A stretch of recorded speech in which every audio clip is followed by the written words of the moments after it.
ये देश किसी के बाप का देश है। हिंदुस्तान में विभिन्न जातियों के धर्मों के लोग रहते हैं। इस देश की मिट्टी पर जितना अधिकार हिंदू का है उससे कम अधिकार हिंदुस्तान के मुसलमान का है। बादशाह जफर, उसके बेटों का सर कलम कर दिया गया, बादशाह जफर के पास भेज दिया गया और अंग्रेजों ने कहा दमदमे में दम नहीं अब खैर मांगो जान की, यह जफर ठंडी पड़ी अब तेग हिंदुस्तान की। बूढ़े बादशाह जफर ने कहा गाजियों में बू रहेगी जब तक ईमान की, तख्त से लंदन तक चलेगी तेग हिंदुस्तान की। एक तो बीजेपी के लोगों का तकिया कलाम हो गया है सभापति महोदय कि मुसलमान इनमें बाबर का डीएनए है। लेकिन सभापति महोदय मैं जानना चाहूंगा कि बाबर को लाया कौन? बाबर को इब्राहिम लोदी को हराने के लिए राणा सांगा लाया था। तो मुसलमान तो बाबर की औलाद हैं और तुम गद्दार राणा सांगा की औलाद हो। उप सभापति जी, हम गृह मंत्रालय के कामकाज पर यहां चर्चा कर रहे हैं और मैं समझता हूं देश का जो गृह मंत्रालय है उसका प्रमुख काम है देश की एकता को बनाए रखना, सामाजिक सद्भाव को बनाए रखना। ये पूरा देश एक घर है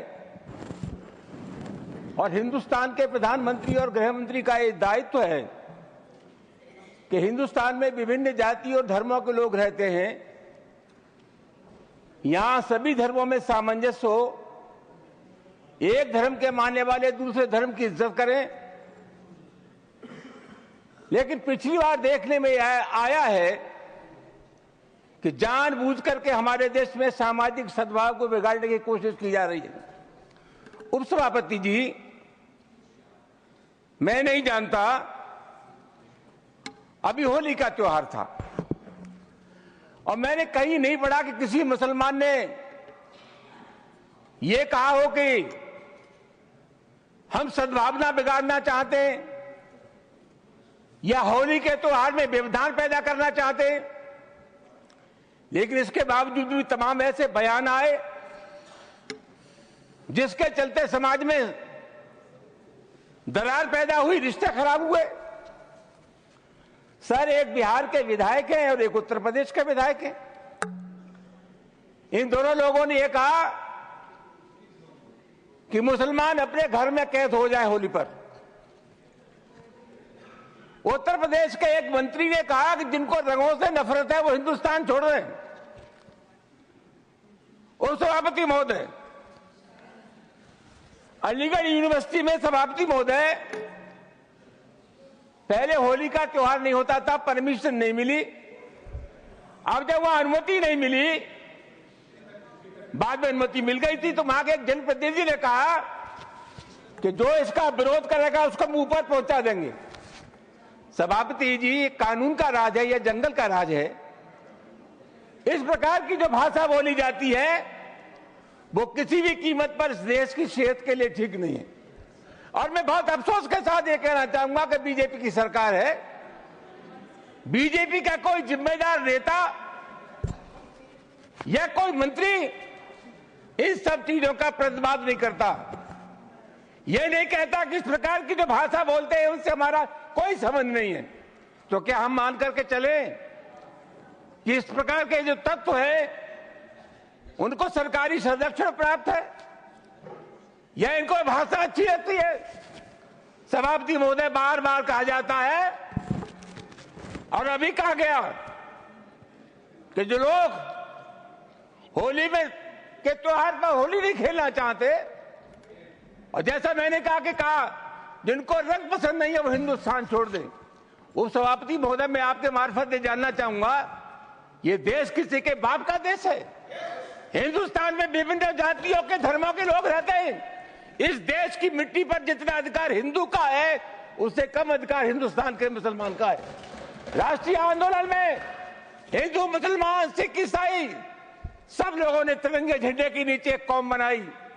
आखिरी मुगल बादशाह जफर, उसके बेटों का सर कलम कर दिया गया, बादशाह जफर के पास भेज दिया गया और अंग्रेजों ने कहा दमदमे में दम नहीं अब खैर मांगो जान की, यह जफर ठंडी पड़ी अब तेग हिंदुस्तान की। बूढ़े बादशाह जफर ने कहा, गाजियों में बू रहेगी जब तक ईमान की, तख्त से लंदन तक चलेगी तेग हिंदुस्तान की।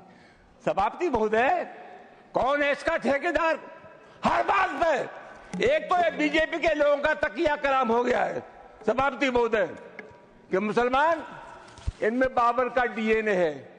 उप सभापति महोदय, मैं जानना चाहूंगा कि बाबर का डीएनए मुसलमान में है। हिंदुस्तान का मुसलमान तो बाबर को अपना आदर्श मानता नहीं है, वो तो मोहम्मद साहब को अपना आदर्श मानता है, सूफी संतों की परंपरा को अपना आदर्श मानता है।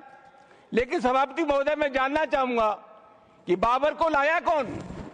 बाबर को इब्राहिम लोदी को हराने के लिए राणा सांगा लाया था। तो मुसलमान तो बाबर की औलाद हैं और तुम गद्दार राणा सांगा की औलाद हो, ये हिंदुस्तान में तय हो जाना चाहिए। अगर बाबर की तो आलोचना करते हैं, राणा सांगा की आलोचना नहीं करते। सभापति महोदय, ये बहुत सभापति महोदय, ये देश की एकता आप अनुभवी आदमी है, बातचीत में संसदीय मर्यादाओं का ध्यान रखें, संसदीय मर्यादाओं का ध्यान रखें। वो टाइम इज ओवर। जो भी चीजें संसदीय मर्यादा के अनुकूल नहीं है, आजादी की लड़ाई में सभापति महोदय, please, your time is over, you please sit. माननीय श्री वाई को, ये देश किसी के बाप का देश है। हिंदुस्तान में विभिन्न जातियों के धर्मों के लोग रहते हैं। इस देश की मिट्टी पर जितना अधिकार हिंदू का है, उससे कम अधिकार हिंदुस्तान के मुसलमान का है। बादशाह जफर, उसके बेटों का सर कलम कर दिया गया, बादशाह जफर के पास भेज दिया गया और अंग्रेजों ने कहा, दमदमे में दम नहीं, अब खैर मांगो जान की, यह जफर ठंडी पड़ी अब तेग हिंदुस्तान की। बूढ़े बादशाह जफर ने कहा, गाजियों में बू रहेगी जब तक ईमान की, तख्त से लंदन तक चलेगी तेग हिंदुस्तान की। एक तो ये बीजेपी के लोगों का तकिया कलाम हो गया है सभापति महोदय कि मुसलमान, इनमें बाबर का डीएनए है। लेकिन सभापति महोदय, मैं जानना चाहूंगा कि बाबर को लाया कौन? बाबर को इब्राहिम लोदी को हराने के लिए राणा सांगा लाया था। तो मुसलमान तो बाबर की औलाद हैं और तुम गद्दार राणा सांगा की औलाद हो।